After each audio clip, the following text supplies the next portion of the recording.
Welcome back, guys, for another video brought to you by your one and only literary pharaoh.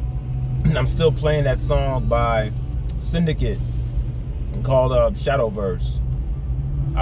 This song has been on repeat. This song and Running Away have been on repeat. I go back and forth. I'm listening to other songs too, but I just love this song. I wanted to talk about the Shedeur Sanders thing for a minute. I've gotten off of the Colorado bandwagon. I admit I was on the bandwagon. I don't follow Prime anymore because the promises that he came in there with have been totally destroyed and smashed. There are a lot of people that are online that are advocates of Coach Prime and giving all the excuses in the world as to why their football season this year has been such a disaster. But I believe that it just takes time to rebuild. I think that whenever you come into a situation, no matter how confident you are, there's a thin line between being arrogant and being confident and being content and being realistic. All those things matter. You can be confident, but you also have to be realistic. He came in with this splash of, I'm bringing in my Louis Vuitton and I'm going to do this, just like the coach for Detroit Lions. He came in talking about, chewing kneecaps and biting off kneecaps and all this other crap, and he spoke that way. He sort of took a hit for it when Detroit sort of had a struggling season, and people would always go back and replay that footage when Coach Campbell was initially hired for Detroit Lions as the head coach. But when you come in as a head coach, the best approach to take is a very humble approach. You almost have to downplay your expectations in a sense, to give yourself a little bit of grace, so when you are struggling, people know that you came in realistically. But when you sell something to your fans and you tell your fans that, hey, I'm going to promise this, I promise that, people are going to hold you to that. And when you don't deliver, and when you fall far short from it, people are going to be very disappointed. And that's what you see happening with Colorado Buffaloes. I am not keeping up with the season. I stopped watching after like the third, fourth game of the season. They're just not well coached. And it's not even about talent. Yeah, we understand the Ohio States of the world have, a roster full of, NFL prospects. We know that Alabama has a roster full of NFL prospects. We know that Indiana does. But not so much. Not every team that's good has a roster full of NFL prospects. You may have a handful of NFL prospects, but within the handful of NFL prospects, you have within the team dynamic a great coaching staff, a great plan, coaches that put a game plan together that puts their players in the best position to win. I don't think that the Colorado Buffaloes are bereft of talent. I don't think that they're lacking talent. I don't think that they don't have talent. Do they have the best talent? No, but they are talented enough not to be losing consecutive games as we've seen. Like, you're not that good. If you're that good from a talent perspective and you're competent from a coaching perspective, you're not supposed to lose consecutive games in the way that they're losing them. Everyone, you could point the blame at the quarterback. When Shedeur was there, it was the offensive line. Shedeur's not gone. The offensive line assumably has gotten better. What's the excuse now? The excuse is maybe perhaps Coach Prime is not a good coach. Maybe he isn't. Maybe he hires guys that played well in the NFL, but it doesn't translate to you being a good coach.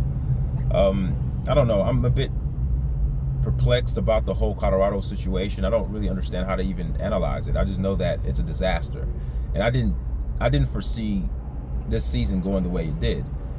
You go from winning 4 games your first year, you win 8 or 9 games your second year, and you're not even going to get to that total this year.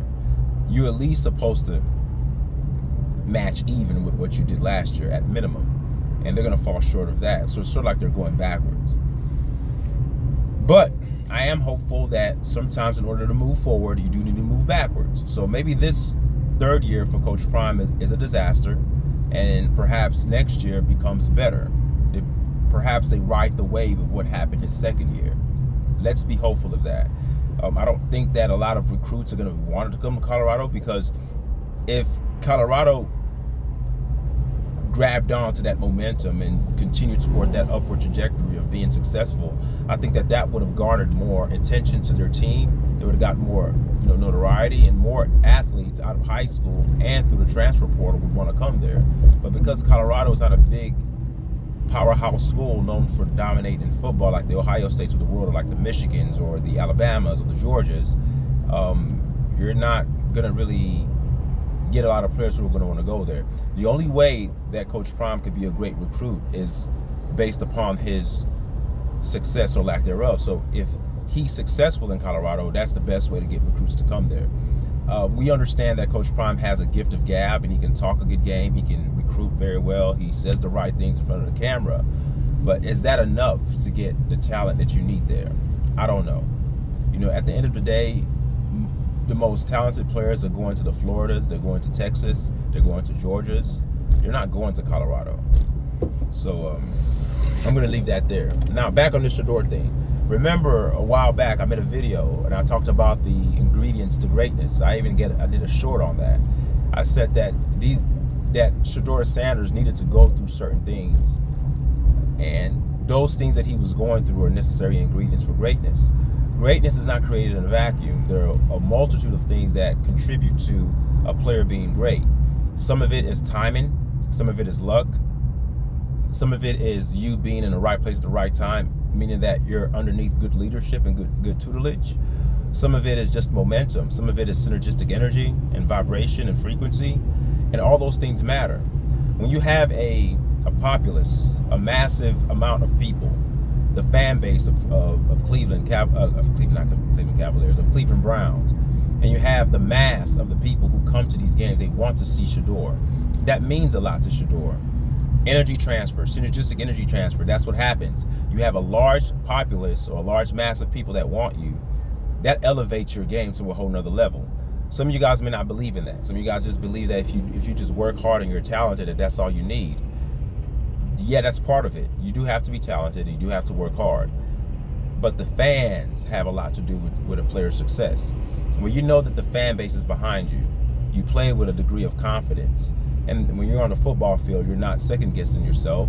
And then most often times than not, that fan base that's pushing you to be successful puts you in a mind state of working even harder than you normally would have during your off season or doing weight training or doing your nutrition, because you don't want to let that fan base down. They love you, they come to watch you, they want to see you succeed. So that matters. What also matters is that you also have to have an antagonist. Whenever you watch a movie, there's always a good guy and a bad guy concept. You have the protagonist, the main character of the story. You have an antagonist.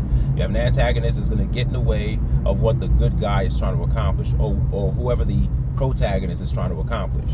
In this sense, Stefanski, the coach for Cleveland Browns, is the antagonist. Is he a bad guy? I don't think he's a bad guy. I don't know him personally. But these are the necessary ingredients for greatness. Shedeur needs to go through these things. And the good game that he had, even though they did lose, okay, I would have loved it if they won, but they lost. He played well. He did have one pick. We can nitpick and talk about the things that he could have done, but need I remind you guys, number one, he's still a rookie. Number two, he hasn't been getting all the first team reps as he should have all season. Number three, he hasn't really played that much, so he really doesn't have that much experience to be able to play the way we foresee him playing as he becomes older and gets a little bit more experience on the football field behind center. So to me, I think that when we judge Shedeur Sanders, we have to look at him like a pure rookie and look at him as the 5th round pick that he was. Because remember, a lot of you guys were upset saying that the NFL is colluding against him. So right now, let's stick to that narrative and say that the NFL did collude against Shedeur Sanders. He's a 5th round pick. So he's playing with house money. Let's not look at it like the 1st round pick, even though I think that he's a 1st round talent. And I was against him being picked so far into the 5th round. But since they did pick him in the 5th round, let's grade him on a 5th round curve. Just like we did with Brock Purdy. Brock Purdy was the Mr. Irrelevant, and then anything that he did in San Francisco was hailed as the second coming of Jesus Christ. I mean, the guy was like the next Joe Montana. But look at him now, with the injuries and with all the talent that have been sort of stripped from around him, he's nothing but an average at best quarterback in the NFL. So let's treat Shedeur like a 5th round pick. So a 5th round pick played amazing. Let's not say he could have done this better. He's a 5th round pick. Remember, he's not that good. According to the NFL, he's not that good. According to y'all, the NFL execs and the owners and the coaches, he's not that good. That's why he dropped and fell to the 5th round. So let's keep that same energy of Shedeur. The same analysis you had of him coming out of college, of being immature and not being that good, a weak arm, that pushed him down to the 5th round, right? So let's keep that same energy. Don't all of a sudden create an unfair curve of grading him as if he's a 1st round pick. He's not Cam Ward. Cam Ward is better than him, remember? Because Cam Ward went number 1. Keep that same energy.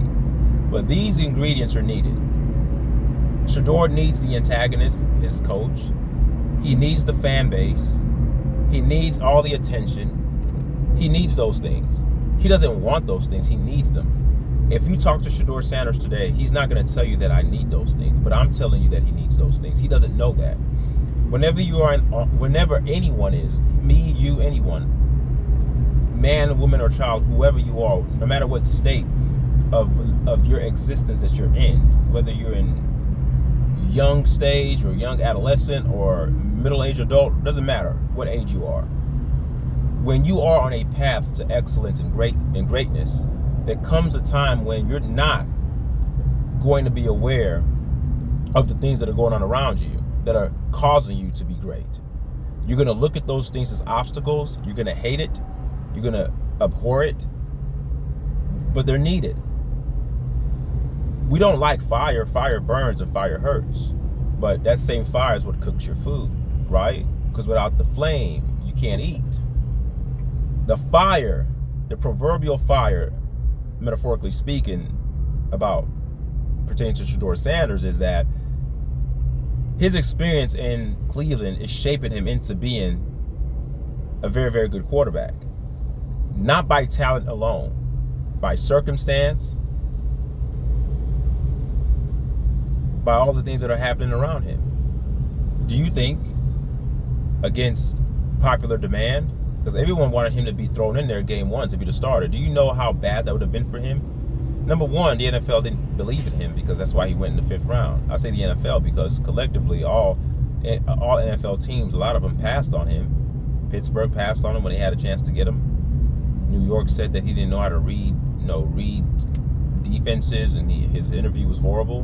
Don't know how true that is. So all these things were said about Shedeur Sanders. So can you imagine if he was thrown into the fold, thrown to the wolves, so to speak, on game 1, week 1 of the NFL season, and he was the number 1 starter? The pressure that he would have had. Now, I'm not saying that pressure would have bust his pipes, but oftentimes pressure does bust pipes. We have to be very, very realistic here. He's a rookie. Not too many rookie quarterbacks that have come in and just blow it up. Jaden Daniels, that's the anomaly. Brock Purdy, that's the anomaly. Okay? That's the anomaly. That's not the norm. The norm is what happened to Peyton Manning, coming in, throwing record interceptions, and then learning from that and then improving. Norm is Sam Darnold, struggled his first couple of years in the NFL, but now he's a better quarterback for it. That's the norm. But with all the attention that's been put towards Shedeur, some of it of his own doing and some of it not of his own doing, the pressure to perform would have been so high that everyone would have been highly critical of anything that he did. So let's say if he played poorly, so he's horrible, he doesn't work hard enough, that's why he went in the 5th round, he's not a good quarterback. Then if he played average, it's like, oh, he's average, he's not that good. But right now, no one really knows what Shedeur Sanders is capable of. Now, we look at tape and reflect back with a retroactive perspective and look back at his past play in college, and we understand his capacity and his capability of doing certain great things on the football field. And this is all the things that he did with a bad O-line, allegedly. Holding the ball too long sometimes is a flaw of his, because he's trying to hold the ball and wait for the big play. But sometimes in the NFL, you can't do that. These NFL D linemen are coming to take your head off, so you have to be very careful about that. But we don't know what he's going to become in the NFL. Nobody knew what Brady was going to become in the NFL either. But again, luck, circumstance, and timing. That's what happened to Brady. He fell to the right team.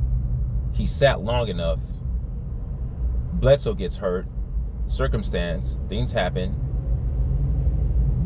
Brady steps in, and it's history. It's history from there. So what I'm saying is that as fans of Shedeur, as followers of Shedeur, and people who want to see him do well, this has nothing to do with praying to God, because none of that stuff means anything. God doesn't give a F about who starts a football game. That there are bigger fish to fry than worrying about who starts in a football. A man-made, that has nothing to do with spirituality. It's a sport. Who gives a damn? What's going to help Shedeur is all of us collectively praise everything that's happening to him. Embrace it, because it's needed. When Tom Brady got drafted to the NFL, I'm sure his family and fans who loved him in Michigan would have loved for him to just come into New England and become the starter day one, but he didn't. Certain circumstances didn't unfold for him to have that pathway to being the starter his rookie year. And even in college, he had his struggles. Because remember, there was another quarterback that they kind of went back and forth with. I think his name was Henson or something like that. I can't remember his name, but it was another quarterback. He played baseball. He was a pitcher. And he and Tom Brady would go back and forth. Sometimes they would start Brady, sometimes they would start him. So Brady has always faced competition and faced people who doubted him. Again, necessary ingredients for greatness. When you're handed something, and because you're so great, you never had to really work for it, or you've never gone through the ringer, so to speak, or gone through a dark moment where you have to struggle and look within yourself to say, hey, am I good enough to do this?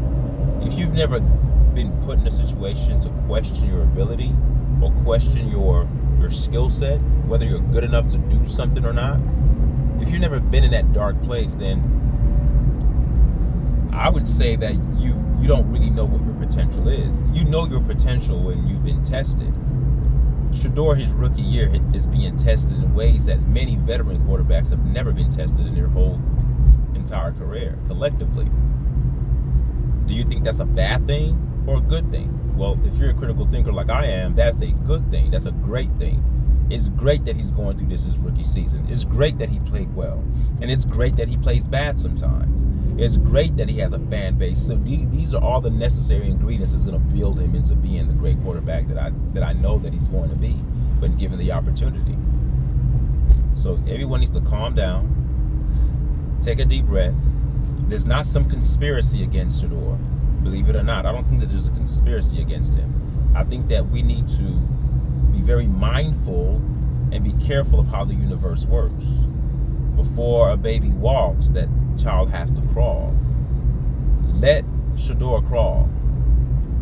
Don't be in haste to push him in to be the day one starter. Or don't be so eager to push him in to be just good immediately, because to bypass the sequences that are needed to get to that ultimate goal of being great cannot be overlooked or skipped. You can't marginalize or skip or suppress the necessary ingredients. They're there. It's an inevitable occurrence that you cannot escape. In other words, if a person is going to be great, they need the trials and tribulations. And that's just how the law of the universe works. Anything that's great has to go through a degree of pain, of discontent, of maliciousness by others. You have to be forsaken by your own people. You have to be betrayed by your own coach. You have to be backstabbed. You have to be blamed for something that's not your fault. People who hate Coach Prime, take it out on the son. Son didn't do anything. He's young. Just because he flashes his watch, that's what makes him a bad quarterback. That's what makes him a bad man. A person who hasn't really gotten into it with the law. I mean, yeah, he had a speeding ticket, but look how overcritical we were over a speeding ticket. So his life is in the view of many. Everyone has a microscopic lens when they're looking at Shedeur Sanders, so everything he does is going to be magnified to a very unhealthy degree. But what I will say is this: Embrace everything that he's going through. Because mark my words, I said this before on a video. I said that he needs to go through these things. I did a short on it. I think it was called Ingredients to Greatness or something like that. It's needed. We don't know what the future brings because the future doesn't exist. All we have is the present. But I'll tell you what, when a house is being built or any building is being built, what do you see initially? Do you see the building in its completion? No. What you see is a lot of noise, hammer, tools, equipment, chaos. It's a mess. When homes are being built, you have cement, bricks everywhere, wood, nails in the house, drywall not complete, because that's the process of building that great home. Let the universe cook. I know a lot of times people say, I'm cooking him, let me cook. Let's allow the universe to cook. And let the universe cook and whip up Shedeur Sanders in a way that the universe sees fit. Don't try to protect Shedeur Sanders. He's a big boy. He's a grown man. We know that he has the skill set, but we know that he's been put into a very, very weird situation where coming out of college, we thought that he was going to go to a team that needed him. He went to a team that just got him out of charity. I'm happy about that. I don't want him to have the cookie cutter approach to go to a team that needs him. Because when you go to a team that needs you and you don't supply, the world is very evil in the sense that they would chew you up and spit you out because you didn't deliver on the goods. He goes to a team that's known for killing quarterbacks. He goes to a team that gets him out of charity. They even took Dylan Gabriel before him, for crying out loud. It lets you know, and this is a team that's replete with a bunch of quarterbacks. They still have Deshaun Watson on roster. He's coming back pretty soon too. So this, to me, in wisdom, I can look at this and say, this is great, because this is not typical. This is not your typical inauguration of a quarterback transitioning from college into the professional ranks. It's very, very peculiar. It's weird. It's fringe. It doesn't make sense. The universe is cooking. Let the universe cook. Because out of the chaos is going to come something that's beautiful. And mark my words, Shedeur will end up being the starter for Cleveland Browns, and he's going to do well. He's going to have a Hall of Fame career, I don't know, but he's going to do much better than what people projected and what people expected. And with a guy like that, like Shedeur Sanders, where players gravitate towards him, he already has the natural born leader element in him. He's naturally born with that. I don't think leaders are made. I think leaders, you're born with that trait. You just have to find it. Because he had a father that fine-tuned it for him, a father that's a leader in his own right, he was able to kind of see his father lead in his own way, but he doesn't lead like his father. He doesn't have the gift of gab like his father, but he does lead in his own way, taking some remnants of his father's, what his father has put out, and taking some of that and adding it to his own repertoire, but making it his own and producing it in a locker room and producing it to everybody that he comes in contact with, which is why a lot of people like him. If you talk to the players, he already has the players' hearts. That's what I mean by necessary ingredients. He has the ingredients. He has the negative energy that's going against him. He also has the positive energy that's going against him. But he also has a universal law that's happening that's out of his control. Going to a team that doesn't even really need you, but they get you out of charity, that's the beginning of a beautiful story. If I was writing a book and the story started that way and it ended with the guy ended up being in the Hall of Fame for being a great quarterback or being a multiple winning Super Bowl quarterback, if you go back to the way the story started, that makes the story even better. That's why Tom Brady's ascension to greatness is great, because he wasn't a first round pick. Everyone always goes back to his workout video when he was running the 40, how lanky and slow and sluggish and how unathletic Tom Brady looked. That's what makes the Tom Brady story so epic, because it started off very strange. He didn't come in with the expectation. No one in their right freaking mind thought that once his career was over with, that he was going to go down as being one of the greatest quarterbacks that has ever played the game of football. But it did. No one expected it. No one expects greatness out of Shedeur. Some people do. They want it in haste. They want it on their terms. They want him to come in and just show. I said, no. He needs to go through this. These are the necessary ingredients for what? Greatness.